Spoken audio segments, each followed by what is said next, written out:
It just wouldn't work for me. Oh, man. Bill is sending some hella great pictures on this post, man. Yeah, he is. Bill, if you're listening, whenever you're ready to call him, pal, we're waiting on you. Bill called me this morning, bright and early, to talk with me, and we talked special effects, and, Bill calls me a lot. Bill, I have made so many great friends in this business, Nick and Bill and Robert Englund and all these others. It was funny. Robert Englund did an interview with Mick, and he couldn't speak to me because his schedule was just ridiculous. He was like, be sure and tell Blake I give him my regards. And, that just makes me feel amazed, that everywhere I go, Robert always remembers the books, and he always makes time to spend time with me and my wife, and so does the rest of the cast. And, it's great that he was able to do something for the book. And another thing, Bill actually did a lot of the makeups. Bill applied makeup for Robert. He also applied makeup for the stuntman in that amazing waterbed sequence. I don't know if you could tell, but that is not Robert Englund in those those action shots of pulling Joey, Rodney Eastman down into the bed. That is Rick Barker, who's a stunt coordinator, made up in a stunt mask and makeup that, is just absolutely amazing. And a lot of people would not be able to tell that wasn't Robert. Yeah, it's not obvious at all. No, Bill is a genius, and I'm glad that he's going to be calling in. Bill, if you're out there, I don't know if you can hear me, but we're ready for you. I'm going to actually send him a message. I just called him 47 minutes ago. I called him and told him. Yeah, make sure he's not having any issues with the call-in procedure. Ray had some issues last week, and then it worked fine, so, just in case. But, yeah, I mean, on the topic of Lost Boys, like I said, and I'll get into my rating on it after we get through the rundown and everything, but, I mean, I saw this movie as a kid, and for whatever reason, it didn't stick with me very much, and I knew everybody else loved it, but it's kind of like Nightmare Before Christmas for me. Like, everybody loved Nightmare Before Christmas, and I was always, like, standoffish about it. I didn't like the animation. I've never been a big claymation fan, and I just never could get with the program on that. Now, recently, my daughter has taken a huge love to Nightmare Before Christmas, and I've come around because the music's so great. And that's one of the reasons why this movie, stands out in the 80s is because of the music. And, again, the hair and all the other shit, too. I mean, again, it fits in its time perfectly, so. Absolutely, and it's a great film. And, I mean, the makeups I thought were really good without being over the top. Like somehow they felt more realistic to me, not being all, like Gary Oldman's makeup in Bram Stoker's Dracula was great, but this felt more subtle in a lot of ways and therefore more believable, because when I think of vampires, I don't think of the sparkly Twilight vampires.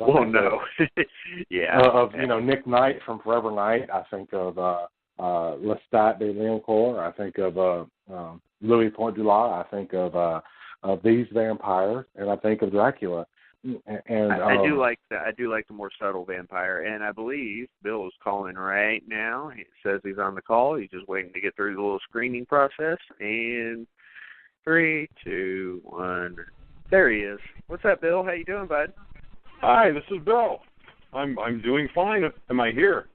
Yes, you are. You're on the air, and we're ecstatic to have you. Blake's just been singing your praises, and I've been kind of watching the pictures load as you've been putting them up. They're just awesome. So we're really excited to talk to you.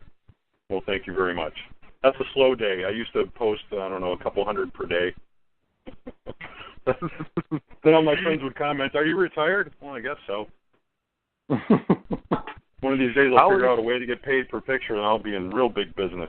Be nice. Yeah, always something to work on, though. I hear you. Yep. Well, Blake, I'll let you jump in, buddy. You're familiar with all of Bill's work, and you introed him in earlier before he got on. And like I said, it's just a pleasure to have him. Well, thank you very much. Absolutely, it is a pleasure. Bill is one of the most amazing special effects artists in the business, and he's done a lot. He's done a lot of movies. All of your favorites from the 80s, he's had some hand in. Dead Heat, Nightmare 4, The Howling 4, From Beyond, there's just, the list goes on and on and on. Critters, and it's just, I wouldn't be doing him good service by trying to intro him myself, but let's just say his body of work is nothing short of amazing, and I've been trying to convince Bill to do a book, and I'm hoping he agrees to do a book and release some of these photos, because I would be honored to help him put it together, because I really think he is one of the most talented artists in the business, and I'm very happy to call him a friend. So there you go, Bill. Wow, I'm very humbled. Thank you. How about we do a pop-up book? Oh, okay, a pop-up book, okay. that'd be amazing. And only if people get glitter bombed along the way, that'd be awesome. Oh my God! And are we talking Lost Boys or Nightmare on Elm Street or everything? Whatever Blake's up for.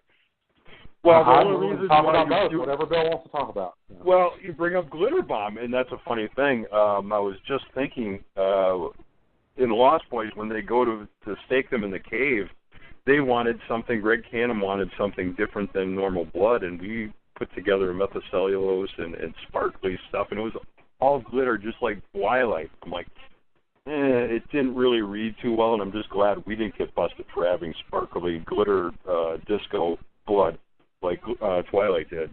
And I was the guy that made that, so don't tell anyone. It's still funny to this day.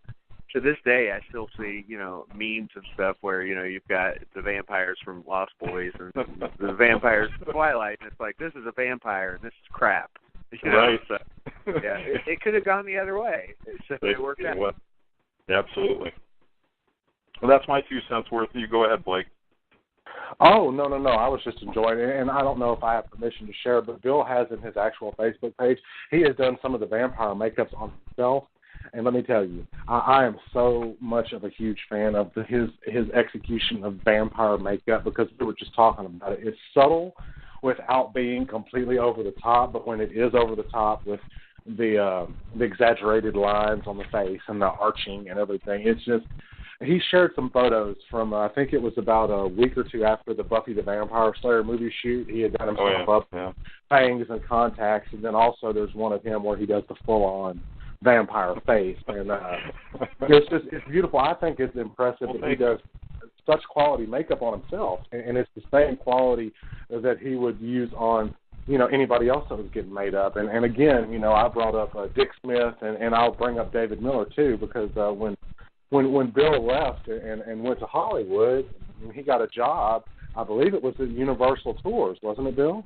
That is correct. And Dave Miller was making up Jake Seinfeld as the Incredible Hulk. Is it Jake Seinfeld or Seinfeld? I think it's Seinfeld. And he was making him up as the Incredible Hulk, and we just started talking, and he invited me to his studio at Real Effects. And when I went there, Dave Miller got a call to teach at a makeup class, and Dave turned it down. He goes, put his hand over the receiver and goes, "Hey, Bill, come here. I think you're ready to teach a class." I'm like, "What? Teach a class? I haven't even worked on a film yet." He says, "I think you're ready." So that was my first kind of break into makeup in California, and that was through David. He was really nice about that. Yeah, and that's just a great story, because Dave, I'm sure you're aware, Travis, created Freddy Krueger's original makeup for the first Nightmare, and then went on to do 5 and 6, and then went back to do it on Wes Craven's New Nightmare. And the fact that Bill also worked on a Nightmare on Elm Street, again, that's something else that I stressed, is that the 1980s, especially the Nightmare on Elm Street film, it brought together so many amazing special effects artists, and some for better or worse, as far as personalities are concerned. And it is what it is, but the quality of the work was still there, and like I said, Bill did an amazing job on Rick Barker with Nightmare 4, waterbed sequence with Rodney Eastman being pulled down, and we were just talking about, you can't tell that's not Robert Englund until you have to get right up on the damn screen to see. Well, and the interesting thing, prior to having that custom-made mask, which Wayne Strong felt that we don't hear about him too often. He did work for wax figures and things, but it was very good likeness, and it really functioned well. But prior to that, they were using a Don Post over-the-counter Halloween mask for the Freddy Krueger stunt mask. I remember seeing Galvarino posted some pictures where he had the mask on. He did like a pickup shot where he was he was doing the scene. I think he was working for George Taney, a Screaming Mad George at the time. And there was a couple of shots of that old-ass 1987 Don Post mask, which if you buy now in a sealed condition, you'll pay $200 or $300 for that mask. Right. And it probably costs $50 then to go buy it at the Halloween store. So $35. Oh, $35. I stand corrected. $35. $99. I do remember that. Don't remember too many other things, but yeah, I know that price tag.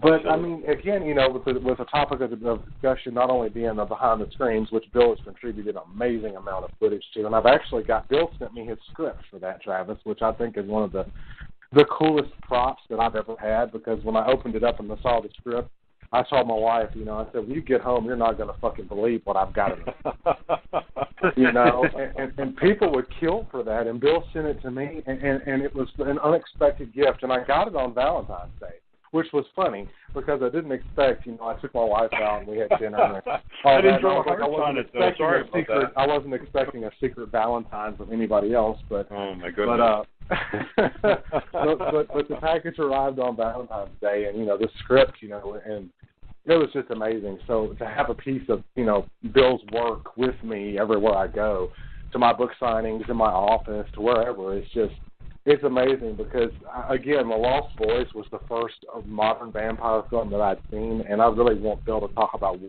what went on the set of that movie and some of the work that he did for the movie itself. So Bill, go ahead. Well, unfortunately, I didn't spend too many days on set, but the biggest memory I have, like I said, was making that glitter blood, and like I said, thank goodness we didn't get busted for that. Casting Kiefer Sutherland was really kind of interesting. He was not very well known at all. I don't know if Lost Boys was his first. No, Stand By Me. So we all had a cast and crew screening of Stand By Me. We're like, well, we're going to be working with Corey Feldman and Kiefer Sutherland, so let's go to the movies. So we shut down the shop and all went to see the film, and we're like, wow, not only is that a good film, he's a very good actor, so we very much look forward to working with him. When Kiefer came in for his body and face cast, his ankle was in a cast, and we're like, oh boy, he's doing his own stunt, so this, it's one of his first films. They would never let him do that otherwise. But really nice people to work with. All the guys were great. I remember making all the Billy Worth bodies that we had to blow up towards the end. I think we had about 10 or 15, which was quite amazing. Go ahead. I was going to say, with the vampire designs, I was curious about this, too. Okay, so, I mean, yeah, there were a lot of vampire movies before 1987, but not this type of design, and this is kind of something Blake and I touched on off air, is that, where do you come up with the idea for it, for lack of a better word, because, again, before this, it was pretty cut and dry. This is more subtle than a lot of the vampire designs, but at the same time, Correct. It does stand out, too. It really did. It was just, and a lot of that's Joel Schumacher for wanting a sleeker design, because they already went to Boss Films, where as you probably heard, Steve Johnson came up with some earlier prototypes that were really rough and older looking and weren't sleek. And they really wanted more of a sexy vampire, so then they went to Greg Canham, and he came up with these real subtle, beautiful, well-made appliances, which I did help run some of those. They were all foam latex. And they only last for one application, as you probably already know. And, yeah. But they really worked really well, and they were subtle, and they didn't go over the top. I mean, it was just something different, but very cool. Tony Gardner and Sean McEnroe sculpted the vampire feet when they're hanging from the cave. That is fantastic. It's subtle, but it's just creepy enough to really be effective. Yeah, because this movie, in 2018, I'm watching it, actually, believe it or not, I have it on in the background right now. But nice. Watching it in present day, there's not the scares to it that maybe there was, if you watch it in 87. But right. There were little creepy things to it that I think are still effective today. And the Upside Down Vampires definitely is one of those things. Absolutely. Very effective. Blake, what you got, buddy? Feel free to jump in, because you made this happen tonight. Well, I have to get and I'm a podcast virgin, so be nice and be easy on me. I'm just going to be like Bobby Brady in the back seat eating pizza, and I'll jump in every once in a while. Well, okay. And Bill talks to me. Bill talks to me pretty much weekly, sometimes several times a week, and I'm all about giving credit where credit is due, and I can't take much credit here. I reached out to Bill, and he was kind enough to realize that I wasn't some rabid fan, Well, yes, you are. Yeah, you are. Well, yes, I am, but I'm also a professional in the business, and he understands that there is a line, as fine as that line may be.